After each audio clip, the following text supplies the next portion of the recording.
It's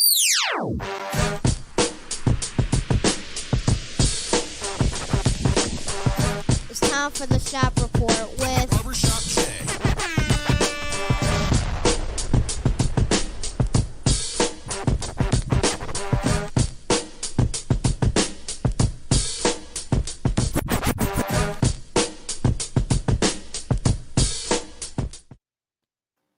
What up, sports fans? Welcome to the Shop Report. I'm Barbershop Jay. I'll be your host for the day. Here's what's happening. As always, we want to remind you the Shop Report, of course, is being brought to you by Rocket Digital Media. It's the one-stop shop for all your digital marketing needs. You can look them up on Facebook at RDM Detroit, or you can slide on over to the website, rocketdigital.net. That's ROCKIT digital.net. And make sure when you're there, while you're there, you tell them the BSJ sent you. Joining me on the P program today is none other than my cat from the NYC, aka Rucker Park. Always missing the layup, Brother Rich. What's happening? Well, my brother, it's always good to be on the P program. Even if I miss the layup, at least I'm there. Not unlike the Cowboys who never make it anywhere. Okay, that didn't take long. Yeah.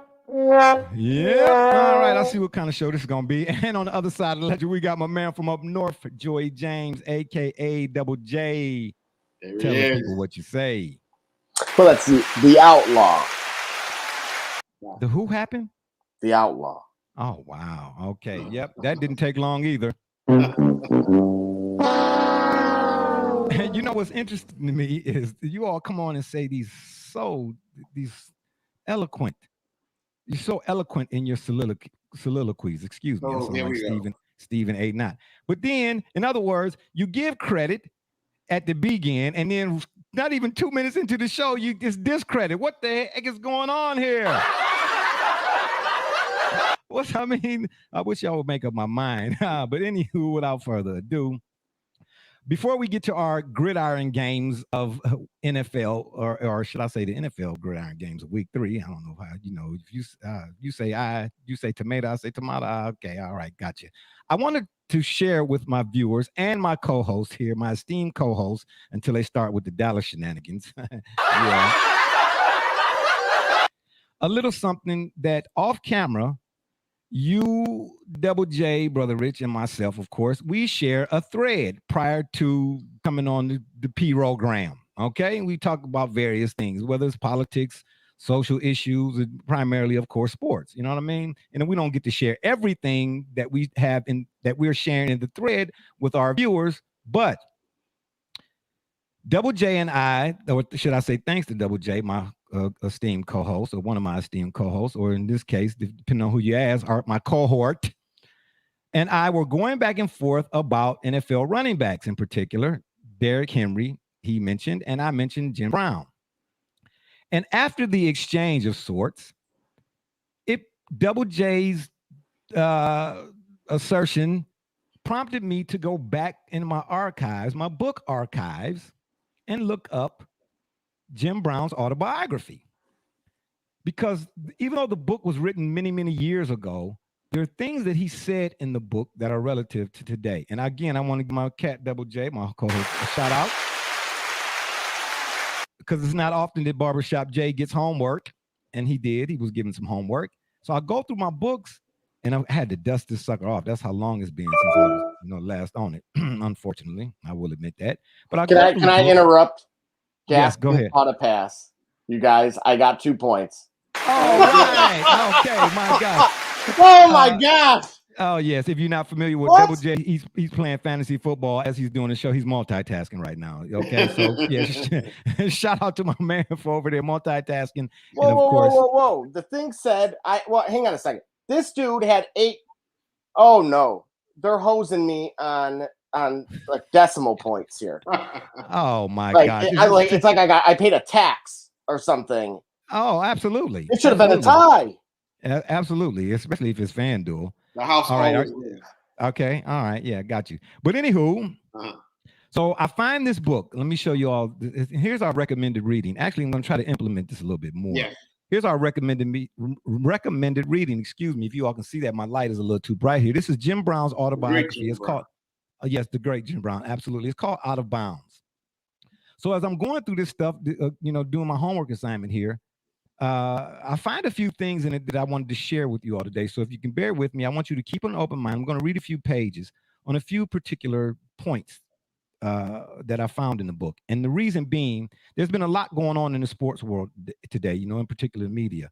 That whole Stephen A., Max Kellerman, Rachel Nichols, players being vaccinated, the New Orleans Saints, 100% vaccinated, and then that type of deal, So I wanted to, again, share a few things with you all. So bear with me, if you would. And again, we will try to get you out of here in time for that Sunday night game.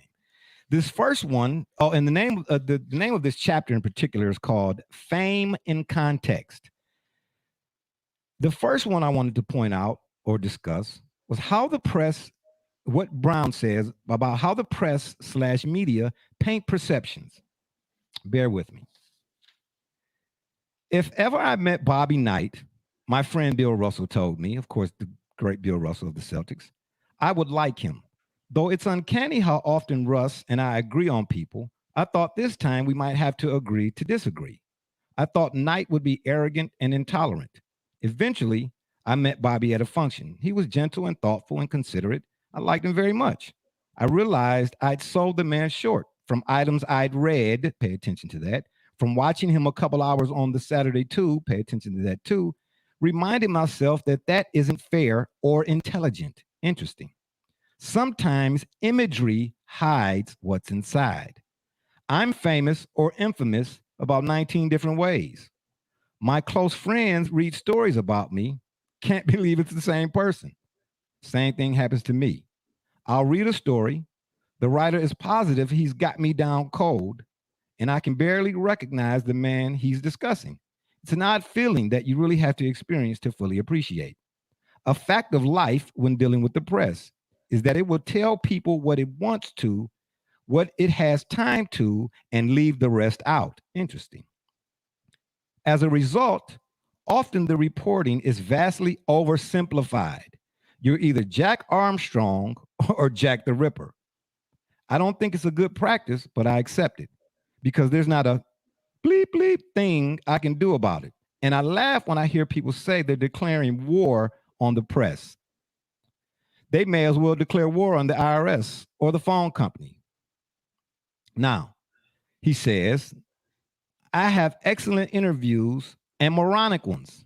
There are brilliant writers and doorknobs. With the dumb writers, I don't even have to be in the room.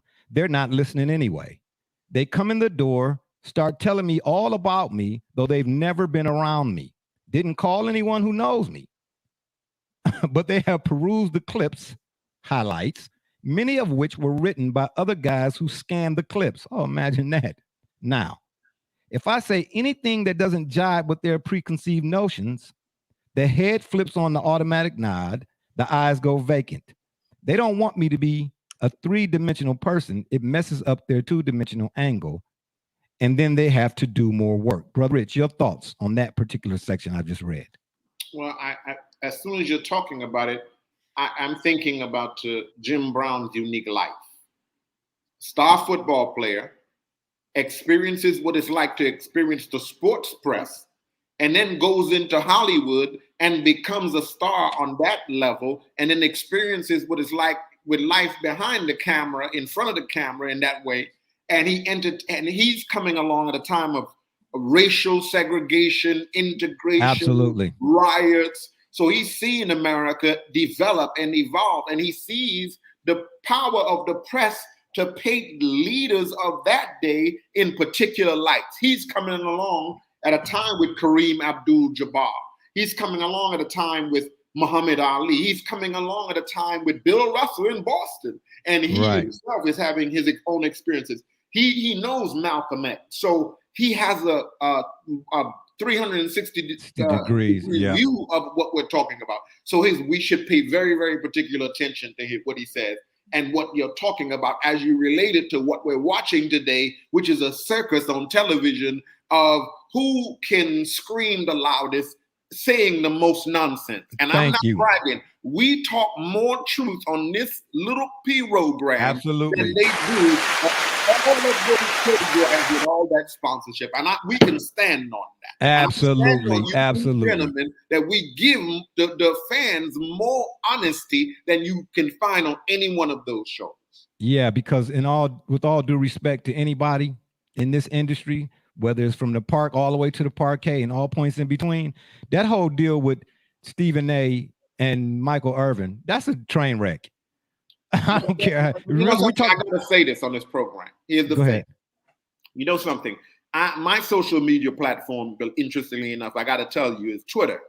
And I'll tell you why I wasn't surprised when I heard what happened with Stephen A. I don't watch the show, but here's why I wasn't surprised. One of the things that trended on Twitter several years ago was that the football player Terrell Owens made a commentary to Stephen A., which everyone knows. He said, I don't know if you saw the program, but it trended on Twitter that he told him that Max Kellerman in his positioning was blacker than him. And he never forgave Max Kellerman. And I forgot about that. Yes. Yes. And that's why he hated him from that day, and he had to go. And that's why there's a thing that continues, even though Max is gone, has his own program, they say, but he still continues to spit this kind of venom towards him because a black man said to him, man, come on, man, the way you talk, Max Kellerman is blacker than you. That's what he told him. And and that was at a time where on Twitter, Stephen A. was getting a lot of backlash from the black community. That's a fact. That's a fact. I don't know what it was like on Facebook or Instagram, but I'm telling you what was happening on Twitter at that time a few years ago. So when I heard that he wanted to get rid of, that he did not like Max and got rid of him, I was not all that surprised, to be honest. Yeah, and as we said, when you read to us today, this is just confirming the power of what we're talking about. Yeah, and what Kwame said, he wasn't lying, obviously. But in particular, I was done with Stephen A., to be honest with you, when that whole Myles Garrett, Mason Rudolph episode happened, at the stadium or whatever it is. Stephen A. didn't waste no time picking up the ball, driving that angry narrative. You get what I'm saying? Well, but the thing is, I get it. But you know what, though, brother? We all got a job to do, but you can still do so with decorum, I think. You know what I'm saying? You don't have to. He went too hard. Like I tell some people that I work with. Remember now, listen to what you just read us, Jay. All right, I got you. This is in the 1960s. He's experienced this. Yeah, and right. Jim Brown is telling you that if you think you're going to go to war with the media, Stephen A. can't go to war with ESPN. They'll destroy him, kick him to the side, get another person that say, look, I want you to come on, tell them, but this is what you got to do. We'll pay you a lot of money. You'll be a big guy. Everybody will know you, but you have to dance like this. You have to say this. Remember now, listen, what is the first thing that Paul Pierce said when he left ESPN? He said you can't say certain things there, and that you have to speak about people that they tell you to speak about. Come on. Do we need any more of a fix to understand what the fix is in than their own ex-employees? And we find out that all the black employees at ESPN are dissatisfied, disillusioned, and are trying to find out who they are. And they're talking now about civil rights. Now, here's ESPN that makes all of its money. They don't cover NHL. That's not the first thing you see on Good ESPN. Point. You don't find them covering field hockey. They cover the NBA. They cover the NFL. They cover black athletes and their frustrations off the field when they get in trouble. They cover the trades. They cover the leagues made up of these athletes, and the former athletes don't feel comfortable even saying the truth there, can't work there, and are telling us that when they do work there, they feel like they're in a box and they can only say certain things. Come on, man. You telling me that's a real thing? Is that a real thing we're watching? Yeah, absolutely. Absolutely. Smoke and mirrors. Double J, your thoughts, man, on what I just read. Well, the incredible part about the piece that was written is exactly what Bro Rich highlighted, is that despite you could have read that in the context of it being published in 2021. and that despite all of that time ago, he was, it still resonates today. And, with the vast amount of media outlets and different opportunities that we have to consume news, and the way that that's changed, as Bro Rich pointed out, Twitter, ESPN, connected TV, whatever it may be. Mm-hmm. But even more so, how the concept of today's media is being driven by headlines. As you pointed out, even in the storylines past, create the game. Yep. Whereas the game used to create the storyline. Go ahead, continue. Absolutely. And then taking that a step further, how the negative elements were being faked even to just good point. Get increased views. So, the problem is the overwhelming majority are reading that as if it's Bible. You know what I mean? It's so exactly, and then regurgitating it. Exactly. You know what I'm saying? So all of those things, being said, it only reemphasizes that in 2021 to still make sure that you're double checking and triple checking and seeing things with a clear eye view. Yeah, good stuff, man, from both of you all. The second point I wanted to make here is on commentating, personalities, of course, who commentate, and why you have to, quote unquote, stay in your lane or toe the company line. Excuse me. And Brown says, I've done some commentating myself. I enjoy it, but I don't get a lot of work. They'll call me when they want something different, which means they don't call me much. I'm direct and outspoken. On TV, that is frowned upon. Sometimes I have to smile when I'm in the booth. These announcers make football sound as if it's so gosh darn deep. TV pays a lot of money. These guys feel they have to say something. What's so scientific about Ronnie Lott knocking the crap out of you? Heck, which of course we know he didn't say that. A lot of what you see on Sundays is just dumb luck. Guys blowing assignments, those mistakes leading to touchdowns. There's nothing, quote unquote, mastermind about it. He said, they bring me in as an expert, so I'll contradict another announcer if I think he's being silly or overly general. I study body language. I can tell when a cat is all out or when he's distracted and how it translates to his performance. TV doesn't prefer that brand of reality. If a guy is over the hill, they want you to say he had a wonderful career. Well, sure. But now he's over the hill. Do the networks insure you? Yeah. They don't hire you. One time I was fired by CBS. Bob Stinner, wonderful producer, lovely man, had finally talked CBS into hiring me despite its protests that I was too controversial. Stinner teamed with George Allen and Vin Scully. George and I were honest and uninhibited. Vin was simply superb. In no time at all, we were number 2 at CBS, behind Pat Summerall and Tom Brookshire. We were sailing. We were on our way. One Sunday, Brent Musburger and Jimmy the Greek were doing their thing in the studio. Greek was talking about Earl Campbell, who was having a superlative year.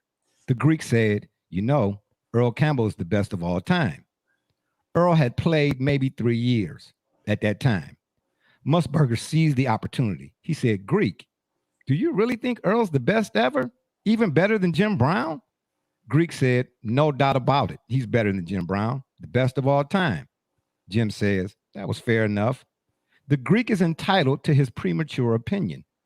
Then Musburger got this smart idea.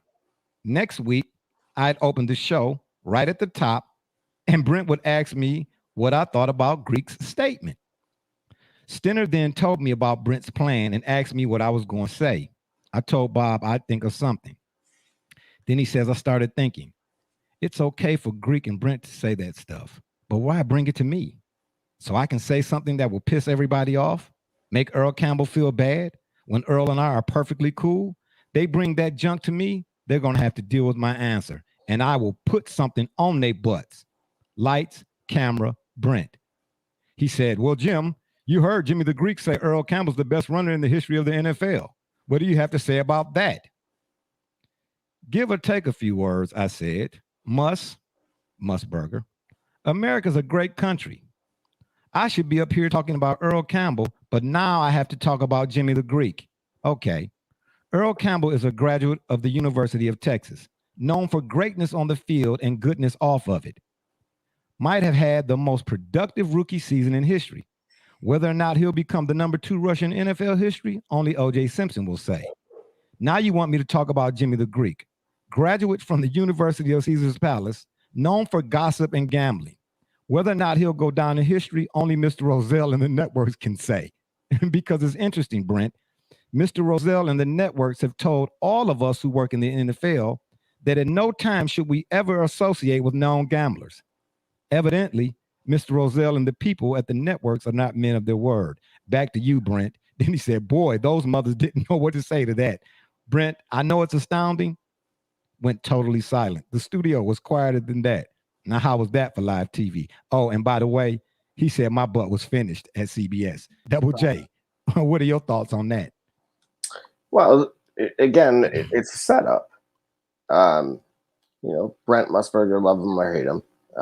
I think, a good guy, but when you're in those roles, you understand too that just like radio and Brent has done that. He's the voice of the Raiders, coincidentally, presently. So it's not a surprise. Truthfully, the biggest surprise out of all of that is that they actually had the decency to tell him that they were going to ask him.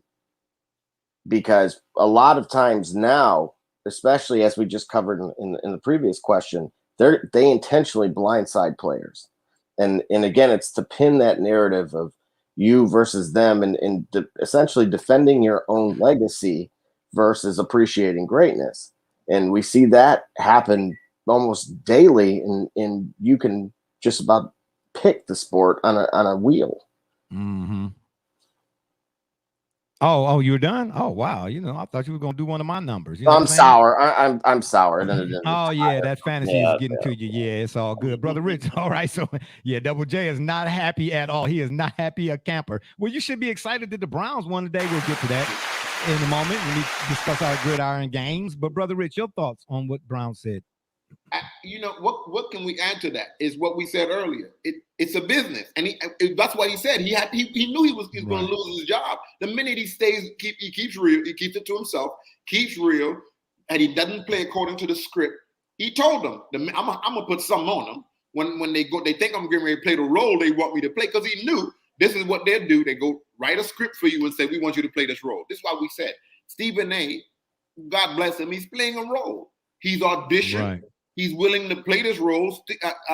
Jim Brown is saying, remember now, you quoted to us in the book. He said at the beginning of this part of the book, the chapter he tells us, I don't get as much work anymore. Now we know he doesn't get work at all. We see him every once in a while at a ceremonial Browns function, but he's not on a network. You would think one of the greatest running backs alive would have a say-so in today if the NFL is about about their history. He's in good health, has been in good health all his life. So he's well in his 80s now. He has some knowledge about this game you make it, like he's telling us, it's not so mysterious. You guys make it this way because the money people, the advertisers make you make it this way. So when we gotta, again, when somebody that great talks, we gotta really listen and say, oh yeah, we gotta pay attention to what he's saying about exactly. Exactly. Yeah. And see, the reason why I mentioned, I know the first two things I discussed kind of, of course, correlate, but the reason why I read that one in particular, to say of guys like Stephen A. and pick whoever else, Shannon, some people might say, in Jim's case, he's saying, I had the guts. You see what I'm saying? Because you're trying to pit me against my friend Earl. You get what I'm saying? I'm not about to let you do that. And I'm about to let y'all know right here on national television by why it ain't going down like that. So why don't these guys who claim to be all for the up and up, why they don't have the guts?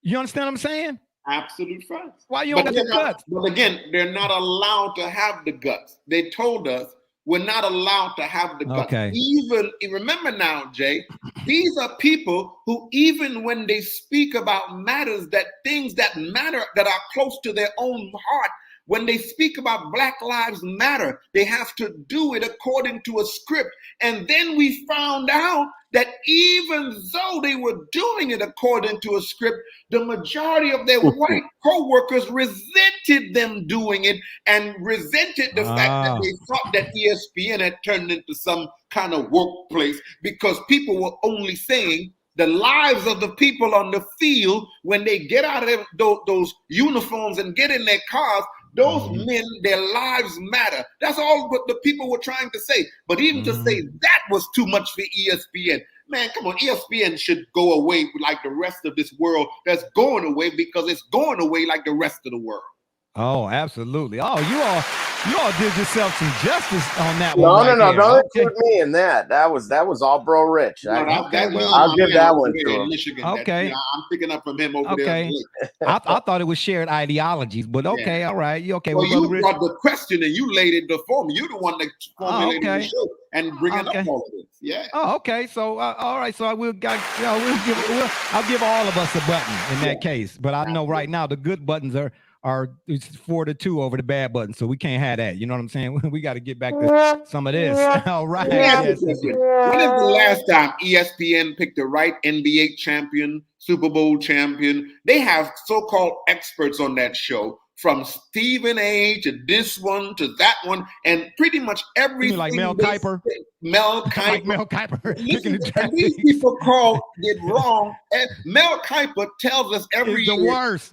Yes, and everybody he tells us is going to be great. It's terrible. And the people he doesn't see coming turn into the superstars of the league. These are the people that they get paid millions of dollars, man. Come on. Yeah, absolutely. All right, good stuff. And in the last one, Mr. Brown talks about records because, of course, we constantly hear, when you mention the NBA, about if this guy passes this guy in points, do that make him better and all of that. Check out what he said about records. Now, please, I wish you all could. I gotta mention this team, and could you just wait till I finish before you all start with the shenanigans, please?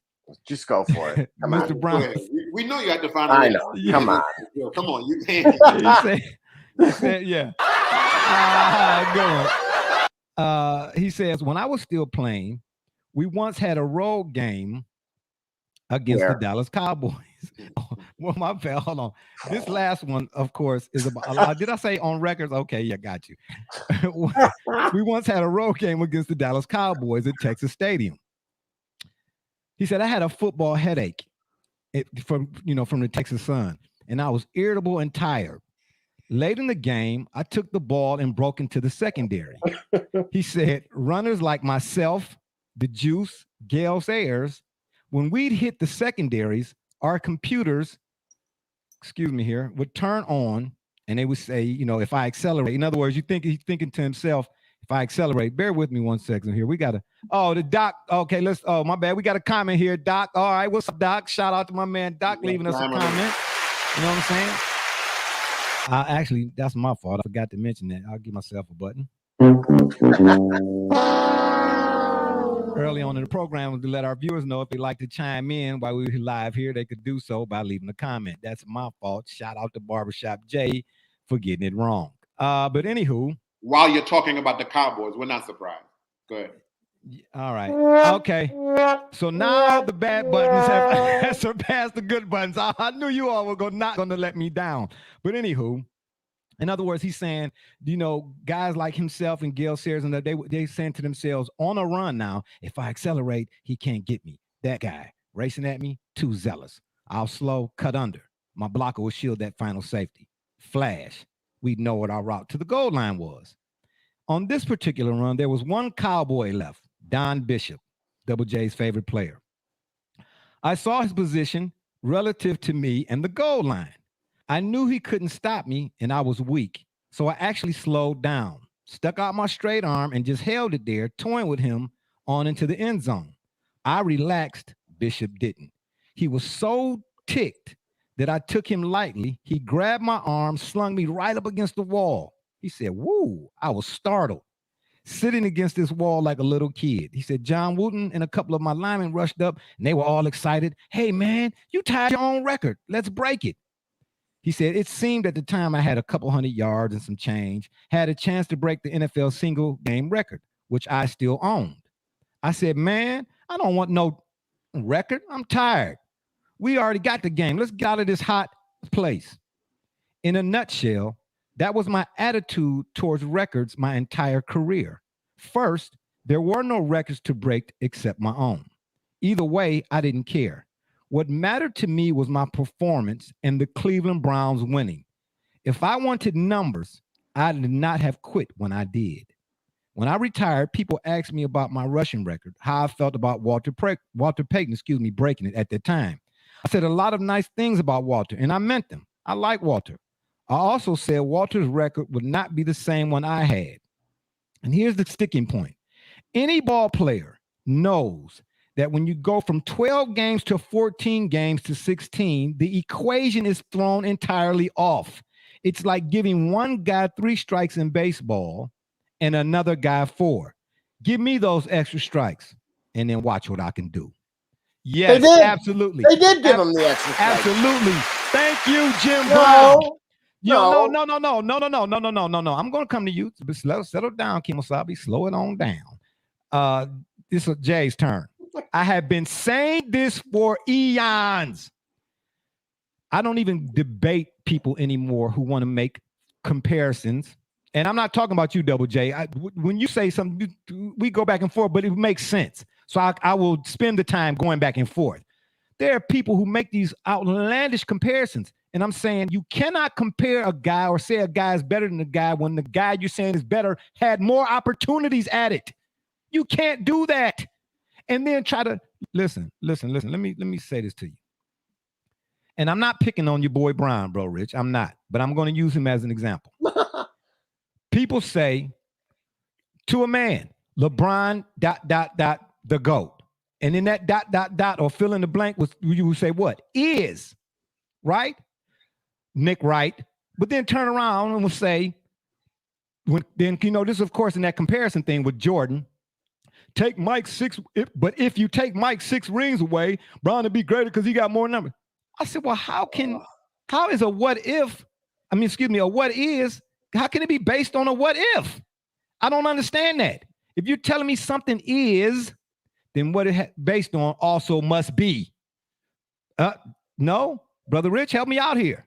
No, I don't know where else I could go with this except we're in the vein that we've been in, where we understand that Nick Wright is also playing a script in which they have determined this is how we create controversy and we sell out the script by pushing this narrative. False narratives. Yes, because here's the false issue. narratives. As we've spoken on this program, there was no discussion of this GOAT thing in Jordan's era, in Magic's era. We didn't talk about this in Bird's era, in Kareem's time. We didn't have these discussions. Certainly didn't have them in Cousie's era.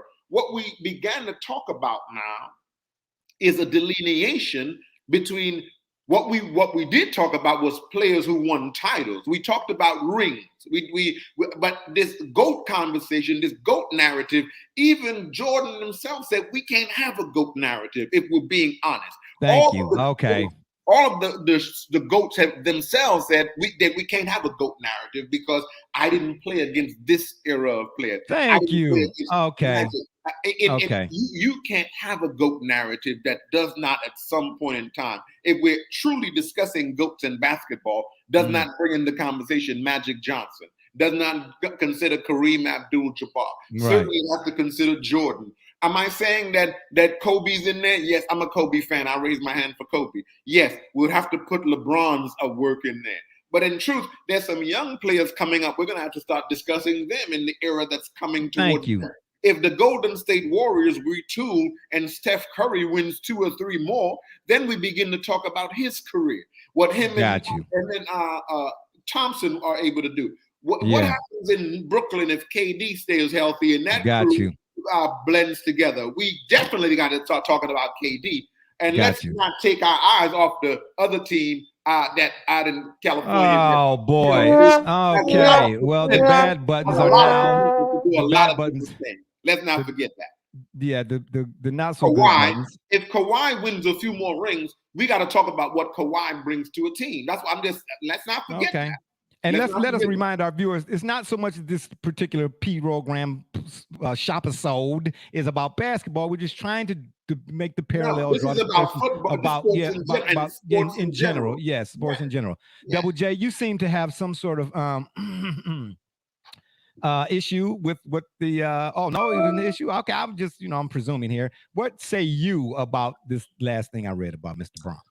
Well, believe it or not, I actually side with you on the majority of it. However, context. You want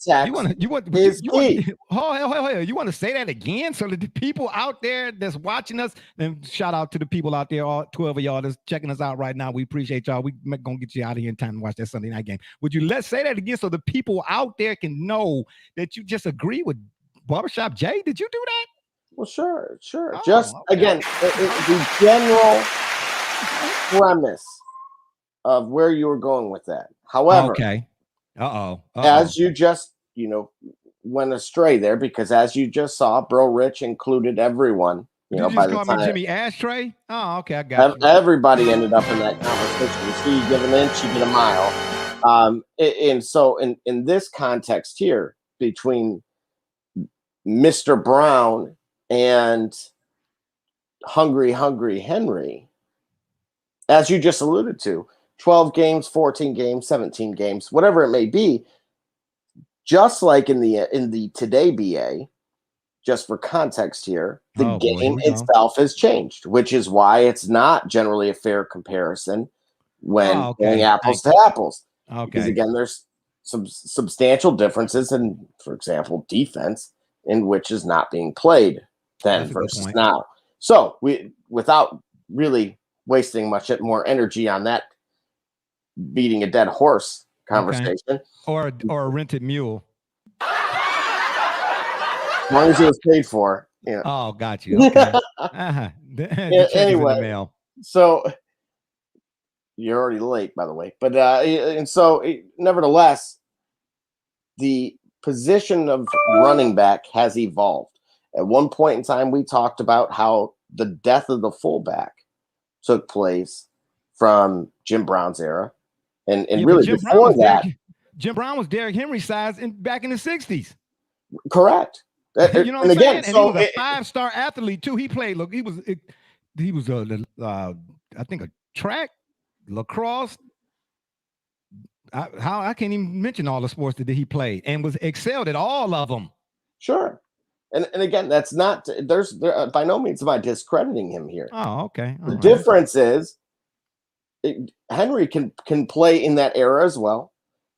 Additionally, as you pointed out, the way you just summarized Jim Brown to a T, that he didn't want the extras.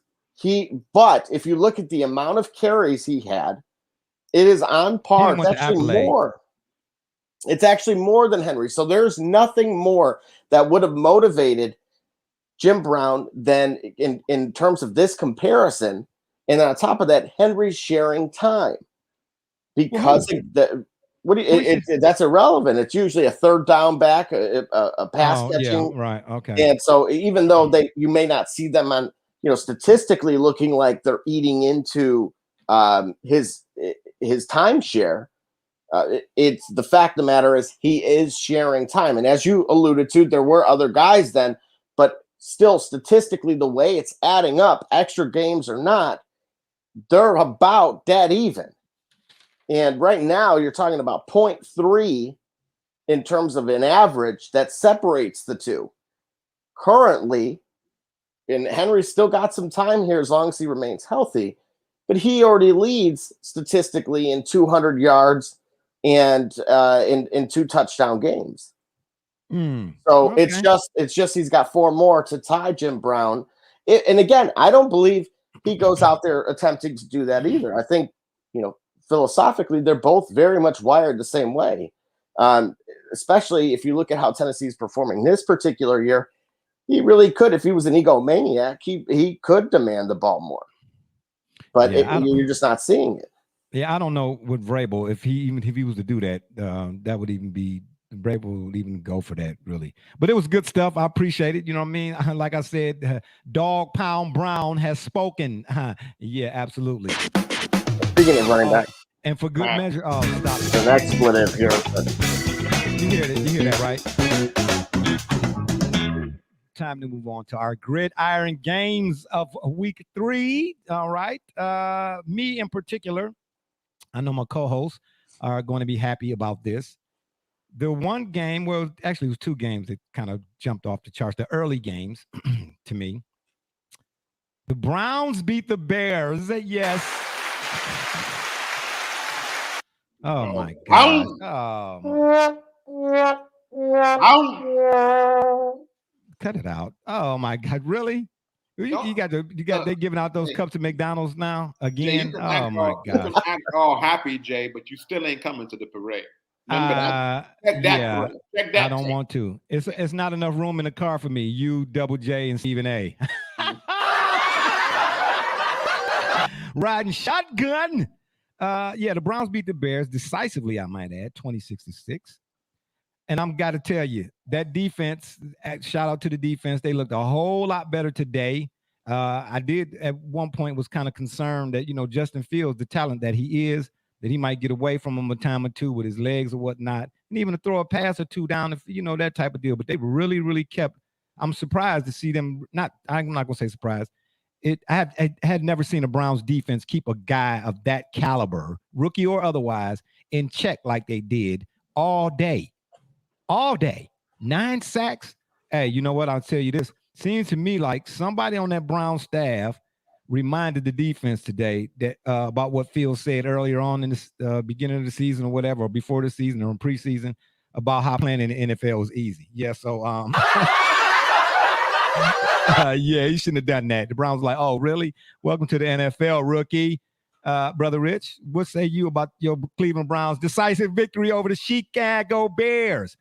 And would you repeat? On the way to SoFi. And would you like to repeat for the viewers out there? Would you like to say it again? They did the best team in the NFL? You gonna say that? I'm saying it again. It's said on this pre-program. Okay. You heard it here first. That was the best. You saw today the best team in the NFL.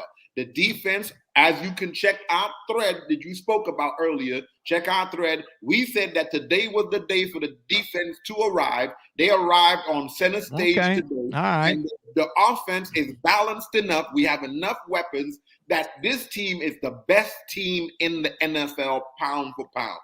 And we have pieces yet to come off the sideline. You heard it here first. Wow, and you really said on both sides of the football, that's the best team. And you say that again. I cannot. Oh, wow. I'm unbelievable. Double J, what say you about your Browns? Shout out again. Okay. Yeah. Oh, gosh. Yeah. Getting that decisive win over the Chicago Bears. Oh, and speaking of Chicago, just wanted to point out something real quick. Shout out to Chicago and Soldier Field and folks for having that Notre Dame Wisconsin game. Even though it started out as a slugfest early on, I thought it might be a bit of a contest. It ended up being not so good. But still, I wish the Browns First Energy would do something like that here. You know what I mean? Bring more revenue to the city. But anyway, what say you about your Cleveland Browns, dog pound? Well, you were awfully critical in the first few weeks about a lack of movement defensively. And we saw that today. Did we see that today? Oh, okay. Absolutely. Okay. And you also saw the results. Now, everyone knows, especially with the rookie quarterback, you got to get them uncomfortable. And that's any quarterback. Absolutely. Okay, you got to make them uncomfortable. Same thing.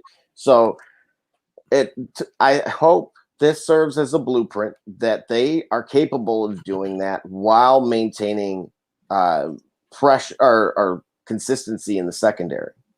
And yeah, I don't think that that interference was interference, really. I don't think that guy would have caught that ball. Who's that? Allen Robinson? Yeah, I don't think he would have caught that ball anyway, to tell you the truth. But the NFL, he only touched him lightly. That was he barely touched him. Yeah, but if come on, that makes an NFL wide receiver lose the ball, then come on, man, that's not my fault. Yeah, or momentum or whatever they call it in that case. Yeah.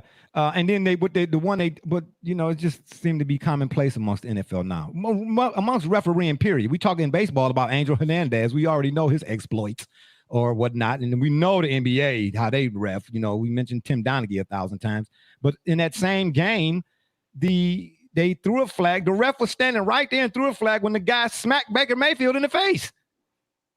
Did you all see that play? I sure did. Yeah, he smacked him in the face. Well, and they picked the flag up. They threw. That's what I'm saying. They picked it up. But what was interesting?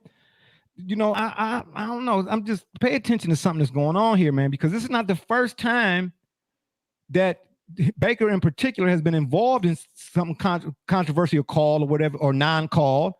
Remember last year, I think earlier in the season, he was running for a touchdown and he got hit in the head, got hit him in the head. And then last year in the playoffs in particular, it wasn't Baker, but the receiver, I forget who was, the Brown, Sorensen. Jay, do you remember when they told Zion that he hadn't earned it yet? That's exactly what I was going to tell you. That's what's wrong with it. Yep. This is okay, but guess what though? No, I get it. Yeah, but that's some bull crap, especially in football. You're going to get a guy killed trying to earn it. You see what I'm saying? What he's telling you is real. From the players, they feel like, he just arrived and he got all these commercials and he ain't earned it yet. Yeah, no. And they out to hurt him. That's what it is. That's real talk. That's why the line is so important, because they got to really look, they got to look out for him. And he's a tough little kid, but they really trying to hurt him. That's what Double J is saying is real. That's real. Yeah. Well, really, I don't discount that. That makes a ton of sense. That was real Lions like. Right. Yeah, that was real Lions like, Yeah, no, I didn't agree with that at all. If you're gonna call it, be consistent. That's because the one call on the pass interference, I don't know where the ref was at on that one. But you know what I'm saying? But you make that call and you stand by it. But then the one call that Baker got hit in the face, the guy was standing right there. And you throw it and you see it and then they pick it up. That's just, come on, man. Again, make it make sense. In my one of my other games that stood out to me today, the Chargers go to Arrowhead and lay it on the Chiefs. Man, I mean, there's a blueprint out. Fact. Oh, well, my goodness. But again, them Chargers linebackers, my gosh, they were all over the place. Mahomes on that one particular play where they were going from, you're watching the screen, they were going from like left to right. He was running, he spun out of it, and you could see the blue line, like the line of scrimmage or whatever it is. And he wasn't sure to throw it or, or run it. And that guy came out of nowhere, man, and got him at his ankles. I was like, man, how often do you see a guy getting Mahomes down in open space? I mean, come on now. Wow. What what was that saying about the Chargers? Even though it's still early on in the season, what was that saying about the Chargers? And maybe even some more the Chiefs, Double J? You just nailed it. I mean, look, last year was a good indication that San Diego was going to be here for a while. Well, LA, just their fans are still over there. That's all.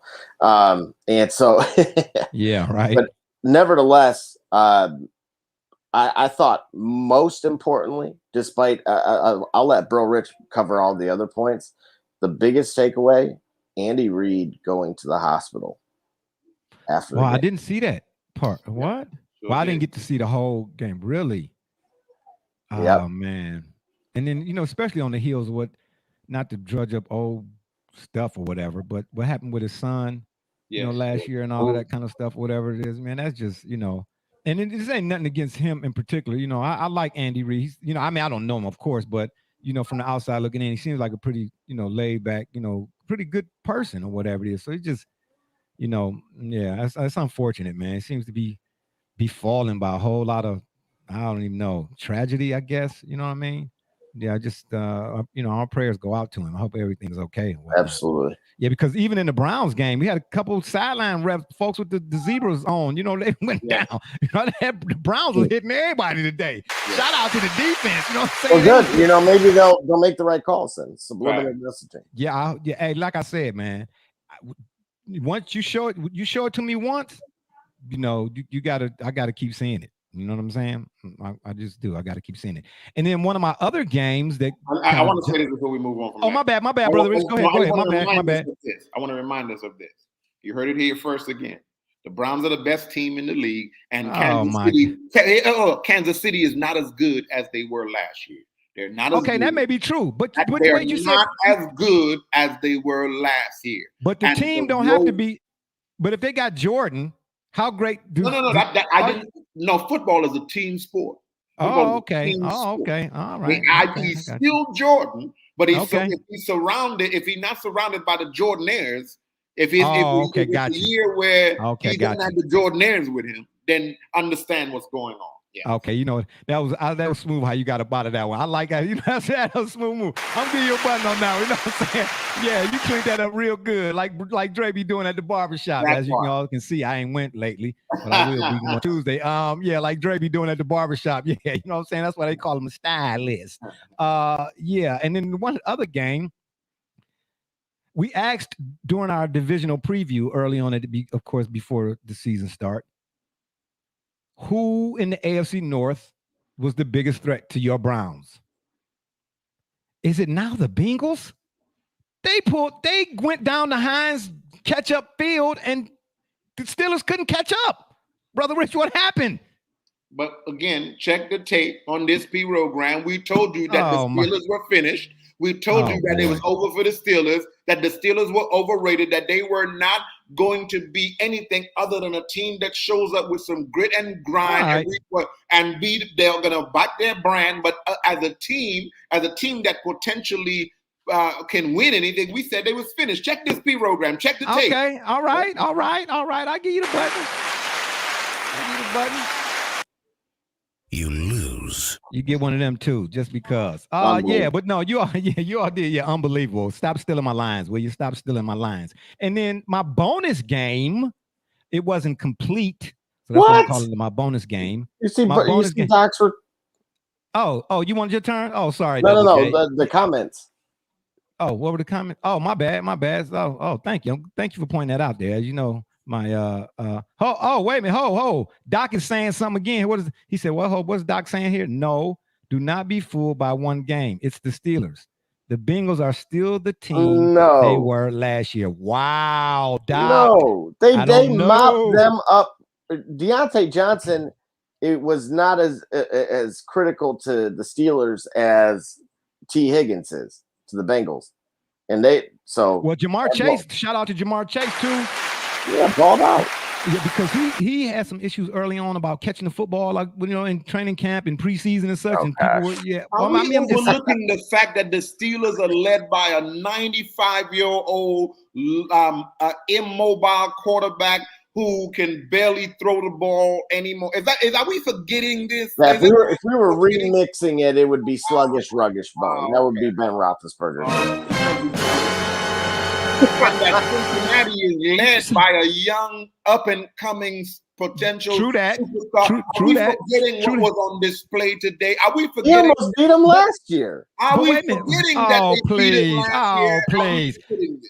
Are we forgetting that on this program we have predicted the demise of the Pittsburgh Steelers beginning last year when we said on this program that the game between the Browns and the Steelers was the changing of the guard. Check the tape. Yes, I will give you that. I will give you that. The fact that there was a change going in direction, that the Pittsburgh was going in the other direction and the Browns were going in the other. So, of course, you got to pass Cincinnati on your way down. Don't get it. I'll give you a button on that. That was pretty slick right there. Yeah, well, my goodness, Brother Rich, tell them how you really feel. Yeah, okay, but I'm just saying. So you're saying that the Bengals are still the Bengals? Is that what you said? You're in agreement with Doc? Are you saying the Bengals are still the Bengals? Or are you saying the Steelers? I'm saying even as the Bengals, they're better than the Steelers. That's what I'm saying. Oh, wow. Yeah. And one last thing again on Jamar Chase. He has played very well, actually, up to this point, despite his early troubles or early season troubles or whatnot. Double J. So, I mean, what's your take on that? I mean, I'm not going to even ask you, are you in agreement with Brother Rich? Because that would be asinine. And I'm not using profanity, people, look the word up there. Okay. Yeah, that's that. I mean, what do you take? What's your take? Look, it's not a shock of what we just saw today. This is a team that in Pittsburgh that literally watched should really be 0-4. They shouldn't have a win at all this season. Relating to you watched Baltimore get away with, the refs fixed the Lions games. We all know that. So they let them get away with the delay game, and the guy makes a record, NFL record kick to win the game. So no surprise there. So they're hanging on. They're, Bon Jovi living on a prayer. So let's be honest here. The only team, 642 yards or something just about. You're literally Yeah. anything past midfield is just ridiculous. Yeah, ridiculous. Don't tell me you don't have the wind on, or it's not a little drone propeller didn't come out of there at that point. Hey, and you want just a bit of historical note here. The first guy in the NFL to kick a field goal over 60-something yards was Tom Dempsey. And what's interesting about Tom Dempsey, he was for the Saints. He had a half a foot. Literally, they made a shoe for him because he had half a foot. He kicked a 63-yarder, I believe. I know it was over 60. Is that a competitive advantage? Wow. Is that kind of like the Blade guy, like Oscar Pistorius? Yes, and actually, if you look Tom Dempsey up, the shoe that they made, it had a, and then when I say literally, toe, no, it had the way that the shoe was made, it was like the front of it, because he had literally half a foot. And in front of the shoe was like a metal plate or something like that going down the front of it, or whatever. Yeah, but he was the first to kick the. Wow! I believe he was the first. Yeah. If memory serves me correctly, he was the first. Okay. So I mean 66, 75-yard field goals. I mean, what else is new in the NFL? All right, or for the not for long. And then lastly, before we get out of here and let you all get to your 8:30 or your Sunday night game, I just wanted to say, Brother Rich, looks to me like the Rams are trying to meet the Browns at SoFi. This is a fact. The Rams are definitely trying to meet us at SoFi, and it'd be, of course, it'd be what it is. What it is. That's what you're saying. In nature, but it'll be what it'll be. Oh, okay. Well, then again, tell them how you really feel. We just know what team will be there. We don't know who will meet us there. We know that the dog pound will be there. We know that. Oh, wow. Okay, gotcha. Double J, last thought, please. What do you say about Matthew Stafford now? Well, he's too early to tell. He's my fantasy quarterback, and I partially did that out of spite. But at the same time, I drank enough of your Kool-Aid. Whoa, I knew I was either gonna, wake up with a bad hangover, or or be thrilled with these types of results on what you were trying to sell me there with Stat Padford, which I could have used a little bit of that at the end of the game. I wish he could have thrown just a little bit more to get me over the top in that game there, but got you. Did you win the game? I didn't. You didn't? Oh, okay. No, I really, I'm dropping the Raiders defense. That was pathetic. I was getting ready to say, blame the Raiders. Matt Stafford would have threw for a little more yards. Oh my gosh, don't be greedy. I know. Doc leaves us one more. He has one more comment here. Let's throw it up on the screen. He says, I guarantee you the Bengals will not make the playoffs, and if the Steelers do, they will barely make it. Wow. Okay, my man Doc coming with the fire, that's kind of what we're suggesting. That's exactly what we're saying. The Bengals are the biggest threat to the Browns in the division. Right. Okay, I just wanted to make it seem like I was adding insult to injuries. It's all good. Yeah, right. Anyway, fellas, good stuff today. And on that note, excuse me, let me get my paper. I thought I had my paper. What did I do with it? Yeah, right. Thanks to you and them, it fell on the floor. Anyway, like I said, good stuff. And on that note, it's been fun, but we got to run. We appreciate y'all for listening. Don't forget to check us out right here on the StreamYard Network, or you can check us out on Facebook, Twitter, and wherever you listen to your favorite podcast, as well as the shop's Facebook fan page. And if that don't work, Google it.